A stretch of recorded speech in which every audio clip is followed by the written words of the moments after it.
Aujourd'hui, j'ai le plaisir d'accueillir Christelle Pesley, gérante du centre de formation CFP Formation en Guadeloupe, mais aussi dans le monde entier, à l'aide du digital learning. Christelle, bonjour, est-ce que tu vas bien? Oui, bonjour Damien, ça va? Ça va bien. Depuis combien de temps travailles-tu dans la formation? Ben là, ça va faire juste un an. Alors, juste un an. Et tu faisais un autre métier avant? Oui, alors avant, ben, j'étais gestionnaire en immobilier. Donc, quand j'ai commencé à mes débuts, ben, j'étais polyvalente. Je faisais les différentes tâches. Je faisais la transaction, la vente, la location, enfin, même un peu de rapprochement bancaire, enfin, multitâches, on va dire, D'accord. jusqu'à me perfectionner par la suite en gestion locative, d'où j'étais chef de service et avec trois assistants enfin, qui venaient en aide. Et donc voilà. D'accord. Et donc, du coup, j'ai voulu te rencontrer aujourd'hui parce que ton entreprise a mis en place une plateforme Chamilo LMS et utilise donc plusieurs autres outils dans le cadre de son offre de formation digitale. Alors, tout d'abord, est-ce que la prise en main de la plateforme Chamilo t'a semblé facile, difficile? Quel a été ton ressenti par rapport à cette plateforme? Alors, donc la première fois je me suis rendue sur la plateforme, ben écoute, j'étais agréablement surprise. J'ai accroché tout de suite. J'ai trouvé que c'était très, très attrayant. Avec, tout était bien clair et expliqué, bien organisé, avec des différentes parties. Donc, on a une partie production où on va retrouver, donc, bien entendu, tout ce qui est en lien avec le formateur et l'apprenant, donc, où il pourra se rendre sur sa plateforme, récupérer les différents contenus qu'on y mettra. Également, donc, c'est imagé, donc ça donne envie, surtout pour mes apprenants. Donc, j'ai fait le test et ils ont trouvé ça très facile de prise en main et ils ont accroché tout de suite. Donc, je trouve ça super, franchement, génial. D'accord. Du coup, tu fais donc de la formation digitale, que de la formation digitale ou est-ce que tu fais du présentiel? Je fais également du présentiel. J'interviens dans différents centres en plus de la formation à distance que j'organise de temps à autre. Mais oui, le présentiel, oui, c'est important pour moi aussi. Oui, c'est là qu'on a aussi, ça permet un petit peu de trouver des nouvelles idées, des nouvelles manières d'apprendre, des nouvelles problématiques aussi, oui. Des fois plus facilement que via des forums ou des chats live, via les plateformes de formation. Donc ça se complète. Alors, quel type de formation tu dispenses en fait dans ton entreprise? Alors, les formations dont je dispense, ben, c'est essentiellement des formations propres à mon métier, à mon domaine de compétences dans le secteur de l'immobilier, donc négociation, la gestion locative, puis la transaction, la vente, et puis un petit peu dans le syndic de copropriété éventuellement. Il est vrai que j'ai une autre casquette qui est éventuellement le commerce. J'interviens également en commerce et vente, mais en priorité, l'immobilier. D'accord, immobilier first et après d'accord. Aussi voilà la capacité de négociation commerciale, ok, et aussi voilà gestion locative. Et tu as dit tout ce Donc, qui est ASL par exemple. Est-ce que ça te dit quelque chose? Les associations syndicales libres, gestion de oui, lotissement, ben, tout ça, ouais, oui, c'est c'est ça. Donc, un syndic de copropriété, d'accord, ouais, tout à ok. fait. Pour mettre en place ta formation digitale, dans Chamilo, tu as utilisé les outils Chamilo, mais est-ce que tu as utilisé d'autres outils que Oui, ben Chamilo écoute, autour pour créer les ou- contenus? C'est comment alors sans dire les secrets non plus, est-ce que tu as deux, trois conseils à donner pour ceux qui nous écoutent et qui aimeraient monter des formations digitales un petit peu comme toi? ben, avec plaisir. Ben écoute, comme tous les nombreux formateurs, j'ai utilisé Zoom, l'application Zoom, D'accord. et puis Google Classroom. Je ne sais pas si tu connais. Google Je Classroom. connais deux noms, oui, Voilà, comme Google ça. Classroom, que je trouve qui est quand même assez pratique et facile aussi de prise en main. Tout est D'accord. bien répertorié, expliqué, donc je trouve ça sympa. Après, on a quoi d'autre comme outil? Après, on a Slack. Je ne sais pas si tu connais. Puis voilà, c'est ceux-là que j'utilise après. D'accord, ça fait des micro-communautés un petit peu. Slack, c'est une sorte de micro-communauté, non? C'est ça? C'est ça, oui, c'est Oui. ça. As-tu trouvé la mise en place d'une formation à distance plus difficile que l'enseignement en présentiel? Est-ce que la charge de travail était plus importante ou moins importante? Ben, écoute, la charge de travail, oui, elle est importante, je l'avoue, puisque hormis le contenu qu'il faut essentiellement préparer, puisqu'il faut qu'ils aient une base, il faut qu'ils aient des repères, donc il faut absolument préparer le contenu pour mettre en ligne et rajouter du vocabulaire supplémentaire pour qu'ils puissent comprendre, accompagner des fois de vidéos explicatives, puisque des fois ça se passe en asynchrone. Donc, il faut laisser une vidéo qui puisse bien comprendre, puisque le présentiel donc ramenait ça.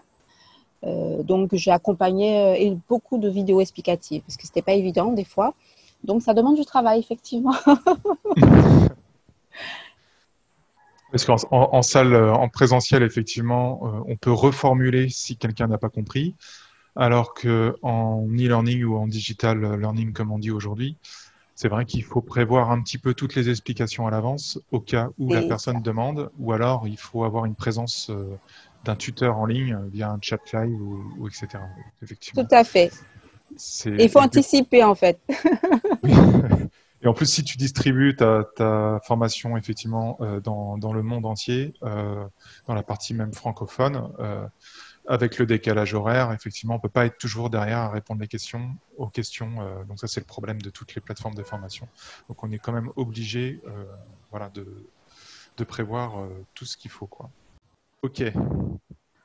Donc, tu Euh, sais, au fait, en plus de de déposer donc sur la plateforme, j'appelais de temps à autre pour m'assurer de la bonne compréhension. Donc, tu vois, ça demande un investissement quand même. d'accord. Oui. Tu appelles au téléphone. Oui, oui, j'appelais au D'accord. téléphone, des fois par Skype, c'était beaucoup plus simple des fois, ou WhatsApp, pour D'accord.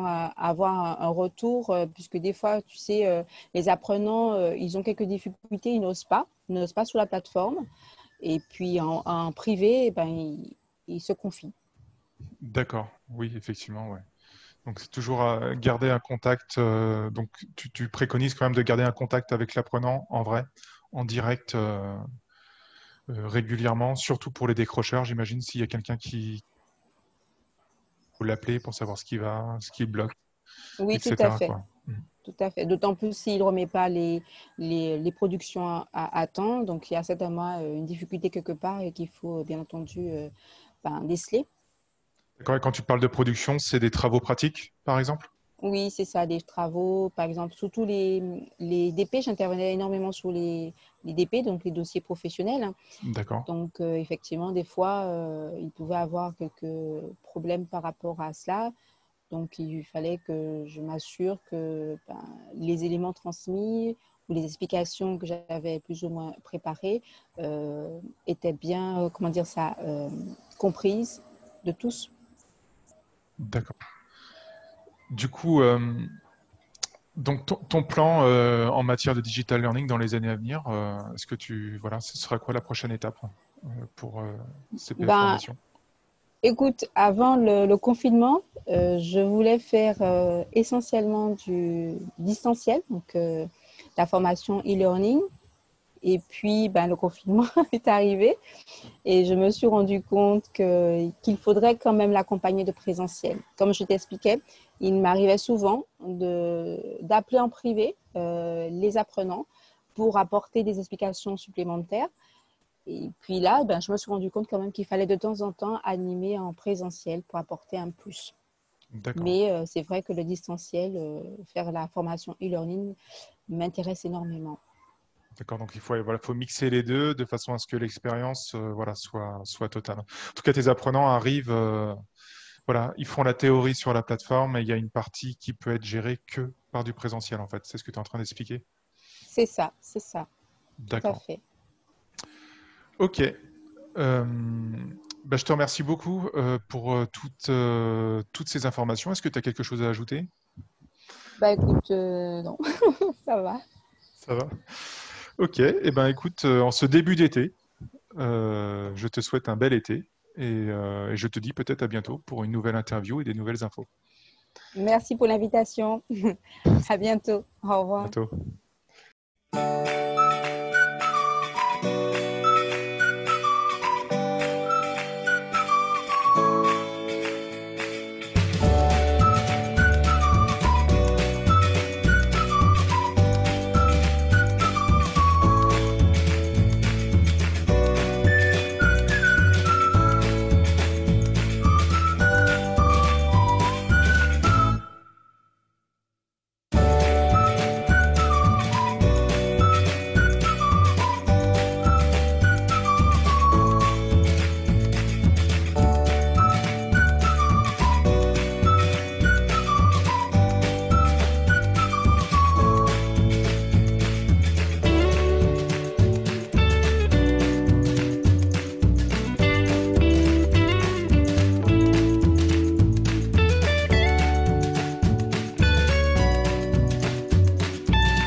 Dix ans.